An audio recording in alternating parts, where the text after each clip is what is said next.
Okay, so Sexmatters was founded 13 years ago to talk mainly with young people about topics such as sexuality, gender, consent, so wishes, boundaries, that kind of stuff, and discrimination.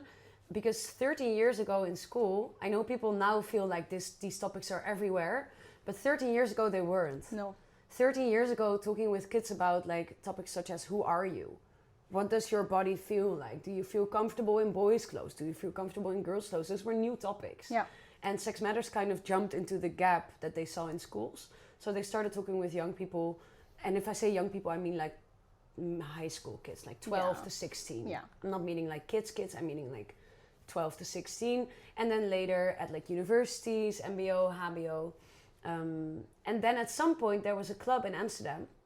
And the club said, hey, these topics that you teach about, sexuality, gender, discrimination, consent, these topics are also very alive in nightlife. Yeah. These topics are so much at play. Can you make something for nightlife? So then Safer Clubbing was born, and Sexmatters made the Safer Clubbing training like 7 years ago.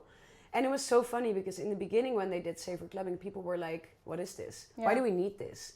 But now Sexmatters trains even the biggest festivals, even like pop podia or just like cafes in Brabant somewhere. Yeah. Because every place deals with topics that are like about, for example, consent, discrimination, harassment, but also identity. How do people feel safe in a space? Yeah.